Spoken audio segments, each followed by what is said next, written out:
Just a quick video. Let's point this out, okay? Fundamental issue we need to be aware of. There is definitely a difference between being aware of your perceived flaws, versus having confidence issues and a low self-esteem, okay? Now, you know me. You know that I believe that you have the power. You have a breaker switch. You can turn it on or off whether other people affect your emotions by what they say, right? Hey, Nick, you're kind of short. I know. Hey, Nick, your nose is crooked. Yeah, I know. Nobody can offend me by what they say. I'm aware of all my perceived flaws from within and society. Okay? So what's anyone going to do to really surprise me? I'm aware of all of these things. And I'm okay with these things. And it's not that I'm conceited. It's not that I have a low self-esteem.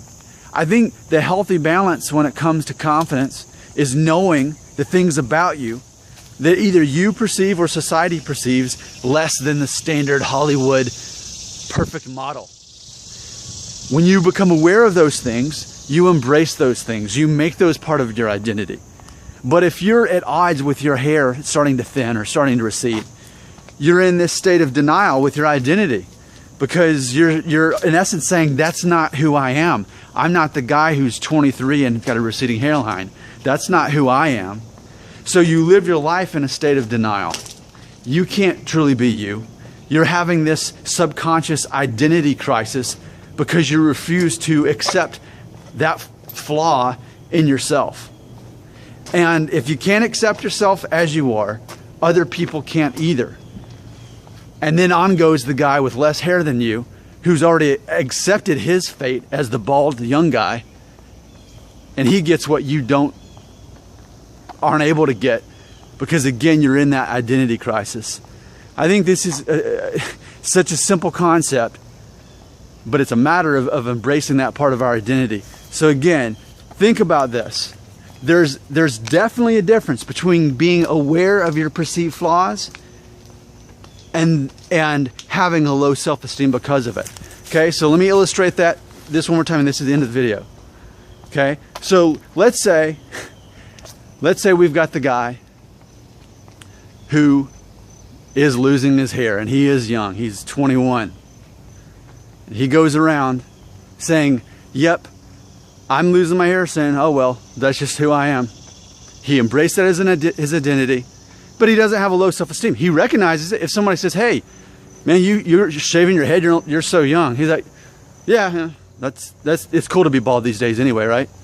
And then he kind of laughs it off.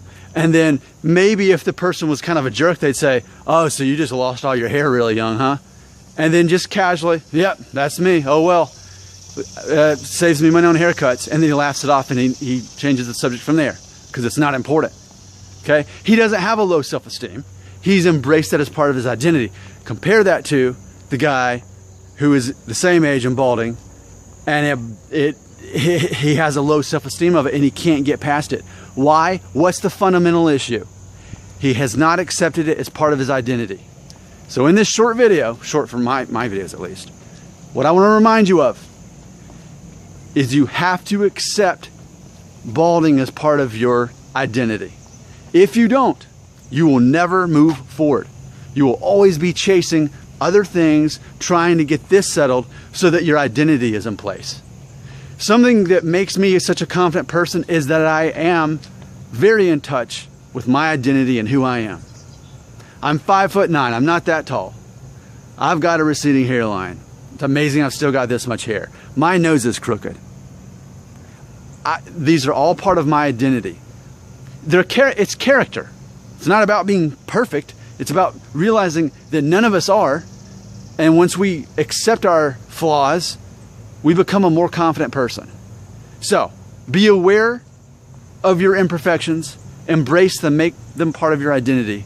Otherwise, you're going to be in an identity crisis. You're not going to have the confidence that somebody like me has.